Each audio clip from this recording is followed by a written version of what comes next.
மௌலானா மௌலவி அல்ஹாஜ் ஆஷிகே ரசூல் HA Ahmed Abdul Qadir மஹமூரி ஹசரத் அவர்கள் நிறுவனர் மாஸ்கருர் ரஹ்மான் மகளிர் அரபிக் கல்லூரி காயல்பட்டினம் ஹசரத் பந்தாரி அவர்கள் சிறப்புரை நிகழ்த்துவார்கள்.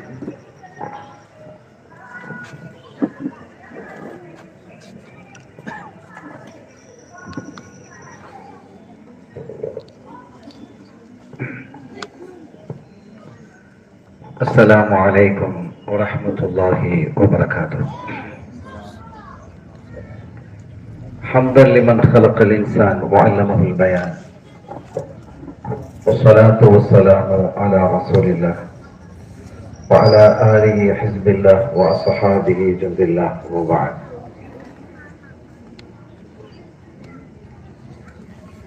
فقد قال الله تعالى في القرآن العظيم والفرقان المجيد: أعوذ بالله من الشيطان الرجيم. بسم الله الرحمن الرحيم. إن الدين عند الله الإسلام. சங்கைக்குரிய இந்த நிகழ்ச்சியின் தலைவர் அவர்களே, மரியாதைக்குரிய உலமாக்களே, அன்பின் பெருமக்களே, அன்னை தாய்மார்களே, சகோதரிகளே, எல்லாம் வல்ல அல்லாஹுவின் பேரருளும் நபிகள் நாயகம் ஸல்லல்லாஹு அலைஹி வஸல்லம் அவர்களது நல்லாசியும் நம் அத்தனை பேர் மீதும் நிலவுமாக. அல்லாஹும் அவரது ரசூலும் எந்தெந்த காரியங்களை எடுத்து நடக்க வேண்டும் என்று நமக்கு கட்டளையிட்டுள்ளார்களோ அவை அனைத்தையும் எடுத்து நடக்கவும், எவைகளை தவிர்த்து நடக்க வேண்டும் என்று உத்தரவு பிறப்பித்துள்ளார்களோ அவை அனைத்தையும் தவிர்த்து நடக்கவும் ஆரம்பமாக எனக்கும் உங்களுக்கும் நான் வசியத்து செய்து கொள்கிறேன். அல்லாஹ் தௌஃபீக் செய்வானாக. ஆமீன். எல்லாம் வல்ல ரப்பல் ஆலமீன் அல்லாஹ் ஜல்ல ஷானஹு வ தஆலா இந்த மஜ்லிஸை கபூல் செய்வானாக. இங்கே குழுமி இருக்கக்கூடிய ஆலிம்களின் மூலமாக இந்த சமூகம் மகத்தான பாக்கியத்தையும் சிறப்பான வாழ்வையும் பெறுவதற்கான தௌஃபீக்கை அல்லாஹ் வழங்குவானாக. உலமாக்களை அல்லாஹ் கண்ணியப்படுத்துவானாக. பிஹக்கி ஹபீபிஹி ஸல்லல்லாஹு அலைஹி வஸல்லம். கண்ணியத்திற்குரிய பெருமக்களே, இங்கே இந்த ஊரை பற்றி பெருசாக எனக்கு எதுவும் தெரியாது. ஆனா இந்த ஊர்ல உள்ள உலமாக்களை நான் அவர்களோடு பழகி இருக்கிறேன். பலரை எனக்கு தெரியும், அவர்களை எனக்கு தெரியும். இங்கே இவ்வளவு உலமாக்கள் இருக்கிறார்கள் என்பதே இது எனக்கு ஒரு புதிய செய்தி. இத்தனை உலமாக்கள் இந்த சிறிய ஊரிலே இருப்பது என்பது ஒரு பாக்கியமானது, அதே சமயம் அது ஆச்சரியமானதும் கூட. அல்லாஹ் இந்த மண்ணை வளமானதாக ஆக்கி வைப்பானாக. உலமாக்கள் இருப்பதே ஒரு பூமிக்கு சிறந்த பாக்கியமான ஒரு விஷயம் தான் அது. அந்த வகையிலே இந்த மண் பாக்கியம் பெற்றது என்று நான் கருதுகிறேன். உலமாக்களுக்கான அந்த பாக்கியம் இல்மை கொண்டவர்களுக்கு கிடைக்கிறது. ஒரு தகவலோடு நான் ஆரம்பிப்பேன். எனக்கு ஒரு குறைந்த நேரம் வரையறுக்கப்பட்டிருக்கிறது. இன்ஷா அல்லாஹ் தரப்பட்ட நேரத்தில் என்னுடைய உரையை நான் நிறைவுபடுத்திக் கொள்வேன். கண்ணியத்திற்குரிய பெருமக்களே, சையதுனா மஅரூஃபுல் கர்ஹி ரலியல்லாஹு தஆலா அன்ஹு அவர்கள் ஒரு கனவு காணுகிறார்கள். அந்த கனவை குறித்து அவர்களே சொல்லுகிறார்கள். நான் சுவனத்தை பார்த்தேன். அருமையான மாளிகைகள், அதிலே திரைகள் எல்லாம் தொங்கவிடப்பட்டிருக்கிறது, பல விரிப்புகள் விரிக்கப்பட்டிருக்கிறது. அப்படி ஒரு அற்புதமான காட்சியை காட்டேன். நான் கேட்டேன், இது யாருக்கு உரியது இந்த மாளிகை, இது யாருக்கு உரியது என்று நான் கேட்ட போது எனக்கு சொல்லப்பட்டது அபி யூசுப், சையதுனா அபூ யூசுப் ரஹ்மத்துல்லாஹி அலைஹி அவர்களுக்கு உரியது என்று சொல்லப்பட்ட பொழுது நான் திரும்ப கேட்டேன், எதற்காக இவ்வளவு பெரிய சிறப்பு, அந்தஸ்து, பாக்கியம்?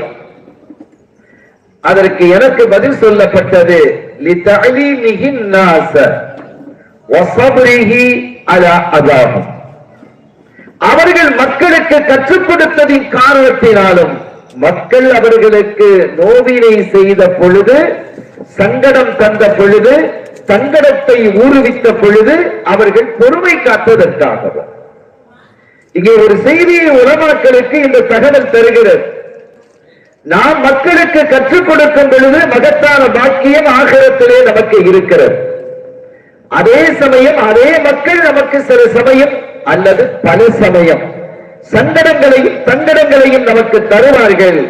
அதற்கான பொறுமையையும் நம்முடைய வாழ்வில் மேற்கொள்ள வேண்டும் என்பதும் இந்த செய்தியிலிருந்து உலமாக்களுக்கு உணர்த்தப்படுகிறது.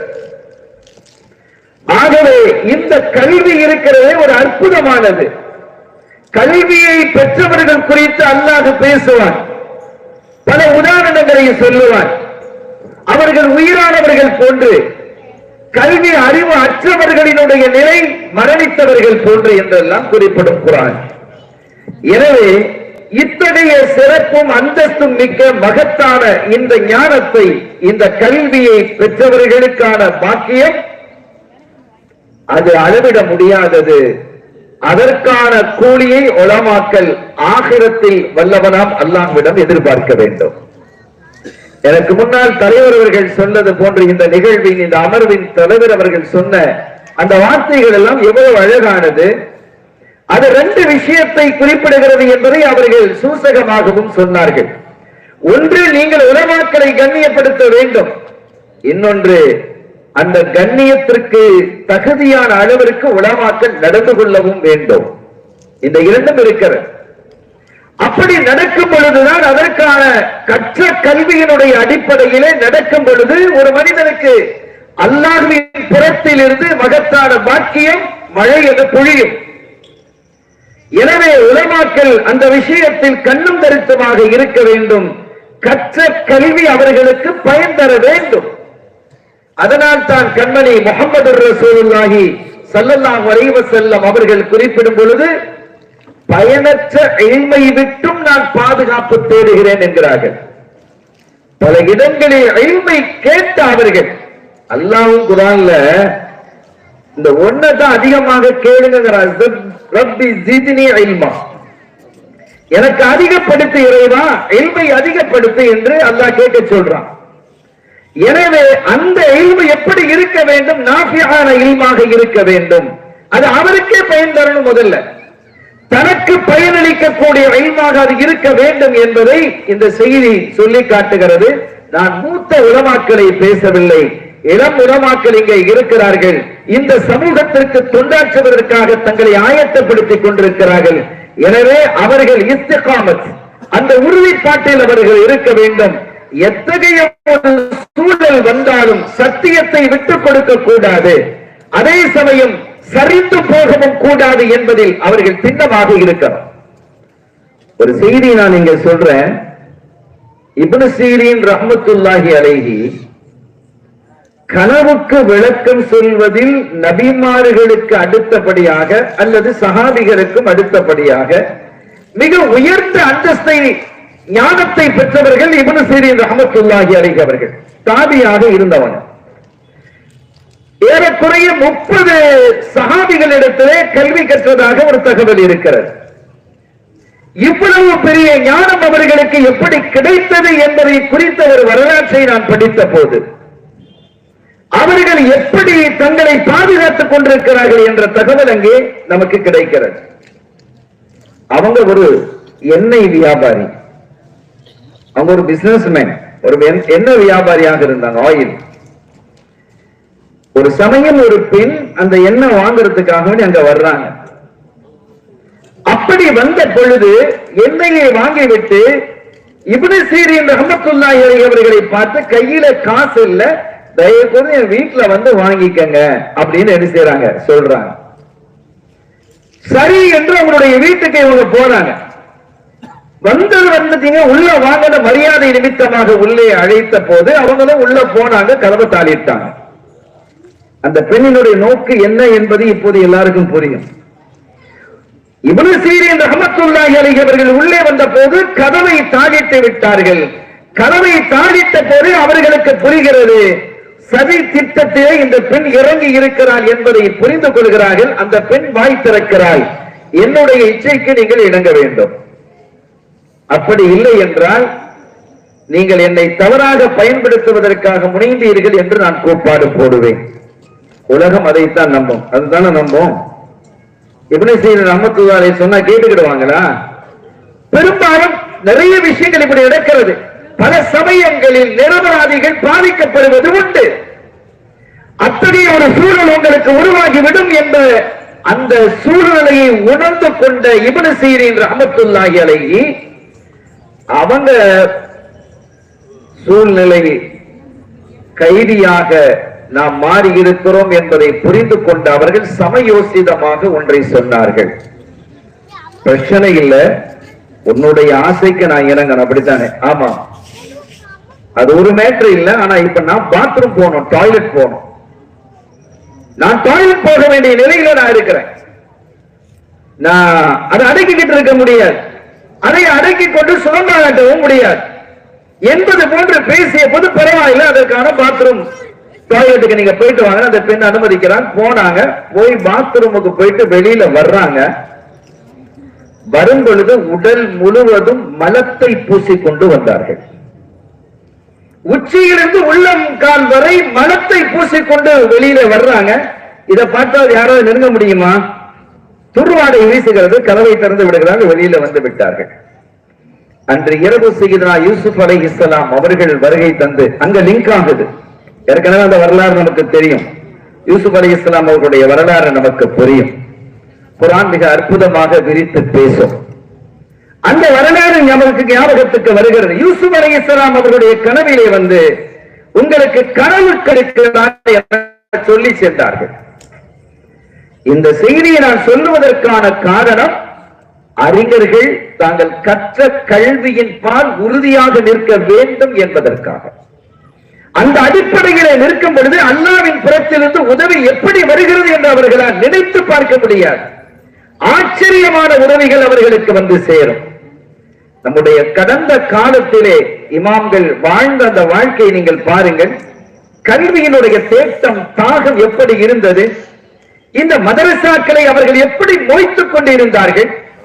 தேனடையை தேனீக்கள் மொய்ப்பது போன்று சஹாபி ஸல்லல்லாஹு அலைஹி வஸல்லம் அவர்கள் இந்த சமூகத்திற்கு விட்டு சென்ற ஒரே ஊடகம் மதரசா தான். அவர்கள் பள்ளியை துவக்கும் பொழுது திண்ணை பள்ளியையும் அவர்கள் துவக்கினார்கள். அஸ்ஹாபு சுஃபா, திண்ணை தோழர்கள் என்று நாம் படித்திருக்கிறோம். இன்றும் அந்த திண்ணை மஸ்ஜித் நபவியிலே இருக்கிறது. அங்கிருந்து அவர்கள் மஸ்ஜிதை எழுப்பும் பொழுது அதோடு இணைந்து மதரசாவையும் எழுப்ப வேண்டும் என்ற அந்த அற்புதமான வழிமுறையை கண்மணி நாயகம் முஹம்மது ரசூலுல்லாஹி ஸல்லல்லாஹு அலைஹி வஸல்லம் அவர்கள் நமக்கு வழங்கி இருக்கிறார்கள். எனவே மஸ்ஜிதையும் மதரசாவையும் பிரித்து பார்க்க முடியாது. அந்த அளவிற்கு அந்த கல்வி என்பது மஸ்ஜிதோடு இணைந்தது. அதுதான் இன்றைய ஊடகம். ஸல்லல்லாஹு அலைஹி வஸல்லம் அவர்கள் இந்த சமூகத்திற்கு விட்டு சென்ற ஊடகம் அது. அதை சரியாக பயன்படுத்தியவர்கள் தான் உலமாக்கள். இன்னைக்கு மதரசாக்களுடைய நிலைகள் எல்லாம் ரொம்ப பரிதாபமா இருக்கு. ஒரு காலத்தில் எப்படி இருந்தது, எப்படி பாடத்திட்டங்கள் இருந்தது? 7 ஆண்டு பாடத்திட்டங்கள் 5 ஆண்டாக குறைந்து 3 ஆண்டாக குறைந்து, அந்த 3 ஆண்டு அல்லது 4 ஆண்டு அல்லது 5 ஆண்டுகளுக்குள்ளே மற்ற பாடங்களும் உள்ளே நுழைந்து மனிதர்களை என்ன பாடுபடுத்திக் கொண்டிருக்கிறது இந்த துன்யா, இந்த உலகம், உலகத்தினுடைய பட்ட படிப்புகள். அதை நாம் தவறு என்று சொல்லவில்லை, அந்த பட்ட படிப்புகளை. ஆனால் அவைகளுக்காக இந்த கல்வி இழக்கப்படுகிறது என்பதை எண்ணி பார்க்கும் பொழுது நாம் வேதனை அடைகிறோம். கல்வி எப்போது சமூகத்தை விட்டு போகிறது என்றால் உலமாக்கள் மரணிப்பதால் தான். செய்தா ஸைத் இப்னு சாபித் ரலியல்லாஹு தஆலா அன்ஹு அவர்கள் வஃபாத்தாகி அவர்களை அடக்கம் செய்யப்பட்ட பொழுது அவர்களை அடக்கம் செய்த கையோடு செய்தனா இப்னு அப்பாஸ் ரலியல்லாஹு தஆலா அன்ஹுமா அவர்கள் குறிப்பிடுகிறார்கள், இந்த சமூகத்தை விட்டும் இல்மு எப்படி செல்லும், எப்படி போய்விடும், பிரிந்துவிடும் என்பதை இதன் மூலமாக நீங்கள் அறிந்து கொள்ளுங்கள் என்றார்கள். எனவே இல்மு உடையவர்கள் இந்த சமூகத்தினுடைய தலைமைக்கு தகுதியானவர்கள் என்பதை புரிந்து கொள்ளும். இல்முடையவர்கள் இந்த சமூகத்திற்கு தலைமை ஏற்பதற்கு தகுதியானவர்கள். இல்முதான் தகுதி. அந்த இல்மை அடிப்படையிலே உலமாக்களை கண்ணியப்படுத்த வேண்டிய பொறுப்பு இந்த சமூகத்திற்கு உண்டு என்பதை நான் வலியுறுத்துவேன். இந்த இல்மு நம்ம கையில வந்து கிடைக்கிறதுக்கு அந்த உலமாக்களினுடைய தியாகங்கள், அவர்கள் ஆற்றிய பங்களிப்புகள் எத்தகையது, எத்தகைய அற்புதமானது என்பதை எல்லாம் நீங்கள் பார்த்தால் அதுக்கு நீண்ட செய்திகள். நான் பல செய்திகளை பேச வேண்டும் என்று வந்த பொழுதிலும் கூட நேரம் எனக்கு சுருக்கமாக தரப்பட்டிருக்கிறது. இன்ஷா அல்லாஹ் நான் நிறைவுபடுத்துவேன். அருமையானவர்களே, அவ்வளவு பெரிய தியாகங்களை செய்துதான் இந்த தீன், இந்த மார்க்கம் இந்த கையில கிடைத்திருக்கிறது. இமாம்களின் ஆற்றிய பங்களிப்பு, நம்முடைய முன்னோர்களாகிய அந்த உலமாக்கள் இந்த சமூகத்திற்கு ஆற்றிய சேவைகள் அளப்பெரியது, அளவிட முடியாதது. ஒரு தகவலை நான் இங்கே குறிப்பிடுகிறேன். சையதுனா அபூ உஸ்மான் ரலியல்லாஹு தஆலா ஒரு தாபி, அவங்களுக்கு ஒரு ஹதீஸ் கிடைக்குது. எப்படி கிடைக்கிறது என்றால், இன்னல்லாஹ அஸ்ஸ வ ஜல்ல யுஅதி அப்தஹுல் முஃமின, அல்லாஹ் தஆலா அவனுடைய மூமினான அடியார்களுக்கு வழங்குகிறான் பில் ஹஸனத்தில் வாஹிதா, ஒரே ஒரு நற்காரியத்திற்கு அல்ஃபி ஹஸனத்தின் 10 லட்சம் நன்மைகளை வழங்குகிறான் என்ற ஒரு ஹதீஸை சையதுனா அபூ உஸ்மான் ரலியல்லாஹு தஆலா அவர்கள் கேட்கிறார்கள். அந்த ஹதீஸை அறிவித்த துவக்க அறிவிப்பாளராக சையதுனா அபூ ஹுரைரா ரலியல்லாஹு தஆலா இருக்கிறார். இந்த ஹதீஸினுடைய இந்த கூற்று இவர்களை திகைக்க வைக்கிறது. ஒன்றுக்கு 10 நன்மை, மஞ்சா அபில் ஹஸனத்தி ஃபலஹு அஷ்ரு அம்சாலிஹா, ஒன்றுக்கு 10 நன்மை இருக்குது. சில ஹதீதுகள்ல 700 வரை சபாமியா அது வருது. அது பன்மடங்காக இன்று இருக்கிறது. சரி, 700 என்றால் பன்மடங்கு என்பது 10 மடங்காக வைத்துக் கொள்ளுங்கள், 7000 என்று வைத்துக் கொள்ளுங்கள், 70000 என்று வைத்துக் கொள்ளுங்கள். இது என்ன 10 லட்சம்? ஒரே ஒரு நற்காரியத்திற்கு 10 லட்சமா? இது சாத்தியமா? இது சரியா? இந்த ஹதீஸ் சரியானதா? அபூ ஹுரைரா ரலியல்லாஹு தஆலா அவர்கள் அப்படி அறிவித்திருப்பார்களா? ஸல்லல்லாஹு அலைஹி வஸல்லம் அவர்கள் அப்படி சொல்லி இருப்பார்களா என்ற ஒரு சந்தேகம் சையதுனா அபூ உஸ்மான் ரலியல்லாஹு தஆலா அவர்களுக்கு ஏற்படுகிறது. அபூ ஹுரைரா ரலியல்லாஹு தஆலா அவர்கள் ஹயாத்தாக இருக்கும் காலம் அது. அவர்களை சந்திக்க வேண்டும் என்று இவங்க விரும்புறாங்க. அபூ உஸ்மான் விரும்புறாங்க. அந்த சஹாபிகளை சந்திக்கிறதுக்கான வழி என்ன? பெரும்பாலான சஹாபிகள் ஹஜ்ஜுக்கு வந்துருவாங்க. நீங்க நல்லா கவனிக்கணும், பெரும்பாலான சஹாபிகள் ஹஜ்ஜுக்கு வந்துருவாங்க. ஏன் தெரியுமா? ஹஜ்ஜு என்பது ஒரு நோக்கமாக இருந்தாலும் இன்னொரு நோக்கம் அவர்கள் கற்ற கல்வி, கண்மணி பூமான் ஸல்லல்லாஹு அலைஹி வஸல்லம் அவர்களிடம் இருந்து பெற்ற அந்த அறிவு பொக்கிஷத்தை வரும் மக்களினுடைய கையிலே சமர்ப்பிக்க வேண்டும் என்பதற்காக. எவ்வளவு பெரிய தியாகம் அது! அந்த அடிப்படையிலே சஹாபிகள் பெரும்பாலானவர்கள் ஹஜ்ஜுக்கு அந்த காலத்துல வந்துருவாங்க. வந்து மக்களுக்கு நீங்க புகாரியில கூட பார்க்கலாம். ஒரு கட்டத்துல ஒருத்தர் வர்றார், அவர் மிஸ்ர்ல இருந்து வர்றார். மிஸ்ர்ல இருந்து வந்தவரும் ஒரு இடத்துல ஒரு குழு அமர்ந்து இருக்கிறார். அதுல ஒரு பெரியவர் அமர்ந்து இருக்கிறார். இவர் கேட்கிறாரு, வந்தவர் கேட்கிறார், இன்றைய காலத்துல உள்ள ஆள் மாதிரி நான் சொல்றது உங்களுக்கு புரியும். அவங்க யாரு அப்படின்னு கேட்ட பொழுது குறைஷ். ஓ, குறைஷுகள் குறைஷும். அதுல பெரியவரோட உட்கார்ந்து பேசிக்கிட்டு இருக்கிறாரு. அவர் யார்? இப்னு உமர், அப்துல்லாஹ் இப்னு உமர் ரலியல்லாஹு தஆலா அன்ஹு. இவர் நேரா போறார், போய் கேள்விகளை கேட்கிறார். என்ன விளங்குகிறோம்? தங்களுடைய சந்தேகங்களை கேட்பதற்கு அங்கே மக்கள் வருவார்கள் என்பது நாம் புரிகிறோம். அங்கே இப்னு உமர் ரலியல்லாஹு தஆலா அவர்கள் அங்கே உட்கார்ந்து இருக்கிறாங்க, மக்களுக்கு போதிச்சிட்டு இருக்கிறாங்க. இவர் வந்து கேட்கிறாரு, நான் உங்களிடத்தில் சில கேள்விகள் கேட்கலாமா? கேளுங்கிறாங்க. பத்ர் களத்திலே உஸ்மான் கலந்து கொள்ள இல்லதானே அப்படின்னு கேட்கிறார். உஸ்மான் ரலியல்லாஹு தஆலா அவர்களை குறை சொல்றது. அவர் உஸ்மான் ரலியல்லாஹு தஆலா அவர்களை அவருக்கு பிடிக்க இல்லை, கலந்து கொள்ளவில்லை தானே என்று கேட்கிறார். இன்னைக்கு இந்த சஹாபிகளை குறை சொல்ற கூட்டம் இருக்கல, இதனுடைய வாரிசு. ஆமாம் இப்னு உமர், நாம் ஆமாம். உஹது யுத்தத்திலே விரண்டு ஓடியவர்களில் உஸ்மான் இடம்பெறுகிறார் இல்லையா? ஆமாம். பைஅத்து ரில்வானில் ஹுதைபியா உடன்படிக்கையின் போது நடந்த ஒப்பந்தத்தை அவர்கள் கலந்து கொள்ளவில்லை இல்லையா? அந்த குறைகளை பார்த்தே தேடி பார்க்கறதுக்குன்னு ஒரு கூட்டம் இருக்கும். எப்பவும் குறைகளை மாத்திரமே பார்ப்பது அவர்கள் குறைமதியாளர்கள். அது எப்பவும் அப்படிதான் இருப்பான், குறைமதியாளர்கள் அவர்கள். ஆமாம் என்று சொன்னதும் அவருக்கு பெரிய ஒரு சந்தோஷம், ரொம்ப பெரிய சந்தோஷம். நம்ம கேட்டதுக்கெல்லாம் கேட்ட மாதிரி ஆன்சர் கிடைச்சிருச்சு இல்ல, அவர் அந்த ஆன்சரை தானே எதிர்பார்க்கிறார். அதுவும் சொல்வது யார்? ஒரு பெரிய சஹாபி இப்னு உமர் ரலியல்லாஹு தஆலா அன்ஹுமா, மாபெரும் சஹாபி இல்லையா? அறிவிப்பாளர்களுடைய பட்டியலிலே 3வது இடத்தை பெறக்கூடிய இப்னு உமர் ரலியல்லாஹு தஆலா அன்ஹுமா அவர்களுடைய வாயிலிருந்து கேட்டது ஒரு பெரிய அத்தாட்சி. அவருக்கு பெரிய சந்தோஷம். அந்த சந்தோஷத்தினுடைய அந்த வெளிப்பாடு அல்லாஹு அக்பர் அப்படின்னு சொல்றார். உங்களுக்கு புரியுதா? அல்லாஹு அக்பர் அல்லாஹ்னு கத்துவாங்க சில கூட்டங்கள், அல்லாஹு அக்பர் அல்லாஹு அக்பர். இதுல அவங்களுடைய வாரிசு. அது இதுக்கு நேரம் அப்படி பாருங்க, பொருத்தமா இருக்கும். இப்னு உமர் ரலியல்லாஹு தஆலா சொன்னாங்க, நீ அல்லாஹ் அக்பர் சொல்றது நான் இருக்கட்டும், நான் இன்னொரு விளக்கத்தை சொல்றேன், அதை கேட்டுக்க.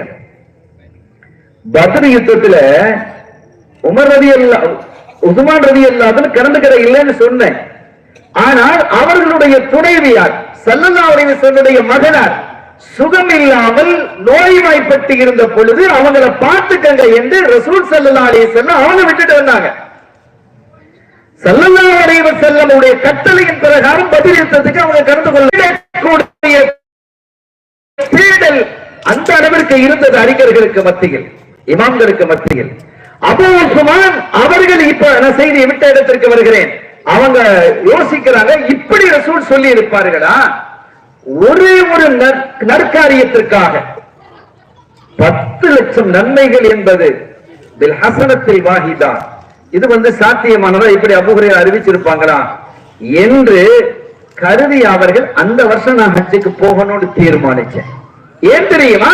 அபூ ஹுரைரா ரலியல்லாஹு தஆலா அவர்களை சந்திக்கணும். இந்த ஒரு ஹதீஸினுடைய உண்மை தன்மையை தெரிவதற்கான எவ்வளவு பெரிய பிரயாணம் அது. ஹஜ் என்று இருந்தாலும் என்னுடைய நோக்கம் அந்த ஹதீஸினுடைய யதார்த்தம் என்ன என்பதை தெரிந்து கொள்வதாக இருந்தது. அதற்காகவே அந்த பிரயாணத்தை நான் மேற்கொண்டேன் என்கிறார்கள். அவங்களே அப்படி சொல்றாங்க. அபூ உஸ்மான் ரலியல்லாஹு தஆலா அவர்கள் அப்படி குறிப்பிடுறாங்க, நான் பிரயாணத்தை மேற்கொண்டேன். அப்படி மேற்கொண்டு ஹஜ்ஜின் போது அபூ ஹுரைரா ரலியல்லாஹு தஆலா அவர்களை சந்திக்கக்கூடிய வாய்ப்பு எனக்கு கிடைத்தது. நான் சந்திச்சேன், அவங்கள்ட்ட கேட்டேன், இப்படி நீங்க சொன்னீங்களா? இன்னல்லாஹ அஸ்ஸ வ ஜல்ல யுதி அப்தஹுல் முஃமின பில் ஹஸனத்தில் வாஹிதா அல்ஃபி ஹஸனத்தின். 10 லட்சம் நன்மை ஒரு நற்காரியத்திற்கு உண்டு, ஒரு முஃமினுக்கு அல்லாஹ் வழங்குகிறான் என்று நீங்கள் சொன்னீர்களா? அப்படி அறிவிச்சீங்களா? ரசூலுல்லாஹ் அப்படி சொன்னாங்களா?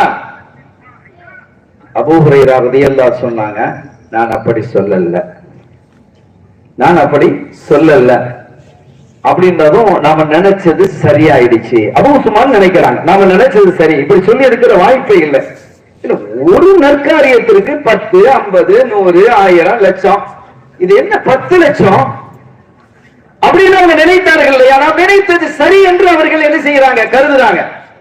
திருப்பி அவங்க சொல்றாங்க, இந்த ஹதீஸை கேட்டவர் சற்று தவறாக விளங்கி இருக்கிறார், நான் இப்படி சொல்லவில்லை, நான் சொன்னது இன்னல்லாஹ அஸ்ஸ வ ஜல்ல யுதி அப்தஹுல் முஃமின பில் ஹஸனத்தில் வாஹிதத்தி அல்ஃபி ஹஸனத்தின், 20 லட்சம் என்று நான் சொன்னேன் என்றார்.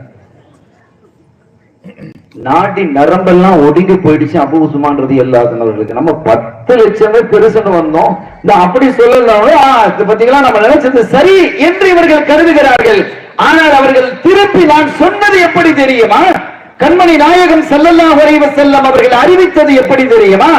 அல்ஃபி அல்ல, அல்ஃபி ஹஸனத்தின்.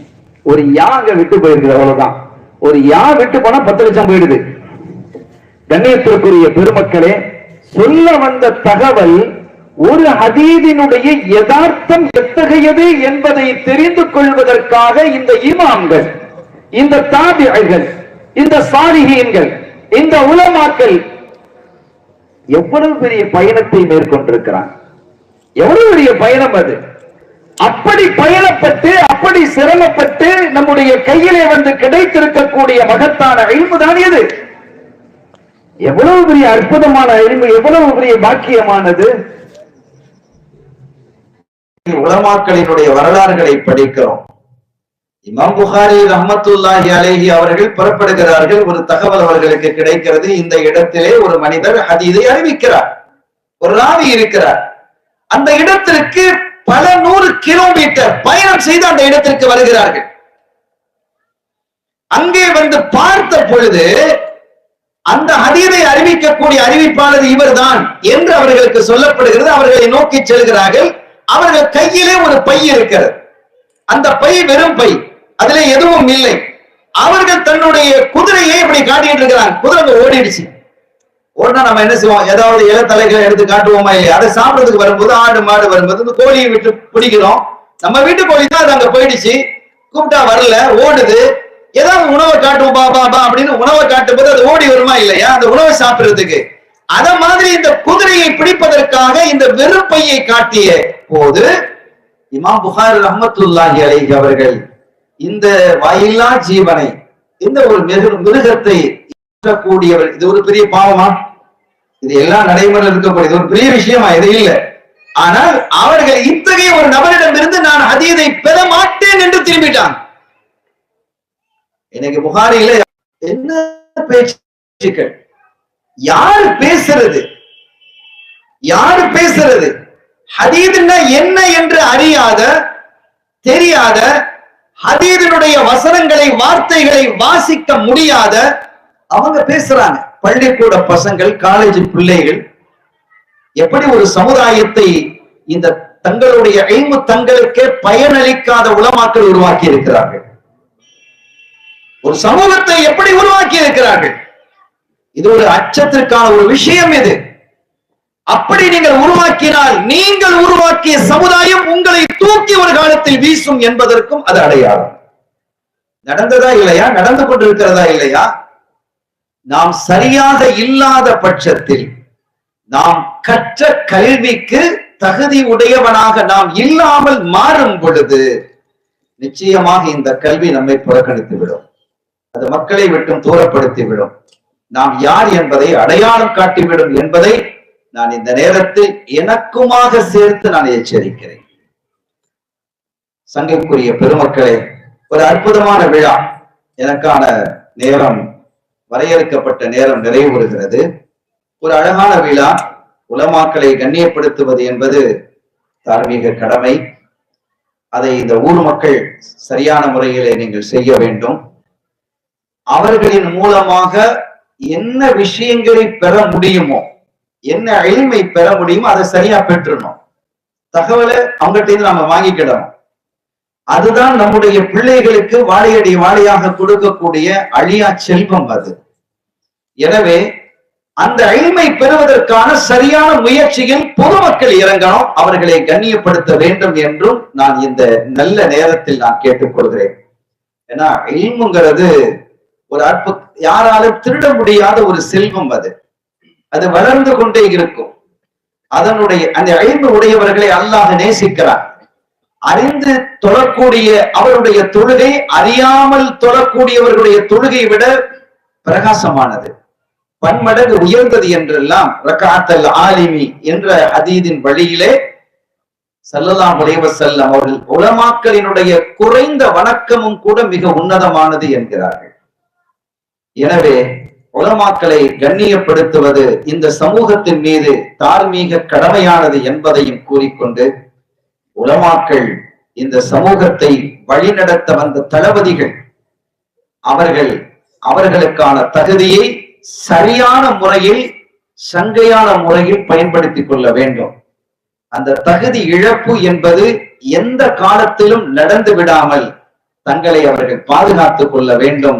அப்படி பாதுகாத்துக் கொள்ளக்கூடிய நடவடிக்கைகளிலேயே அவர்கள் ஈடுபட வேண்டும் என்றும் நான் கேட்டுக்கொண்டு, எல்லாம் வல்ல ரப்புல் ஆலமீன் அல்லாஹ் ஜல்ல ஷானஹு வ தஆலா அத்தகைய மகத்தான பாக்கியத்தை சிறந்த உலமாக்களாக வாழ நற்பேற்றினை அல்லாஹ் இந்த உலமாக்களுக்கு வழங்கி அருள்வாளித்து, இந்த மண்ணை செம்மையான முறையில் வழிநடத்தக்கூடிய தளபதிகளாகவும் அவர்களை ஆக்கி அருள்வாளிப்பானாக.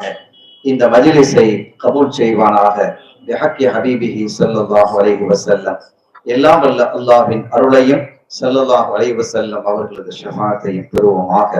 வாய்ப்பளித்தமைக்கு நன்றி. வஆகிரு தஅவானா அல்ஹம்துலில்லாஹி ரப்பில் ஆலமீன். வஸ்ஸலாமு அலைக்கும் வரஹ்மத்துல்லாஹி வபரகாத்துஹு.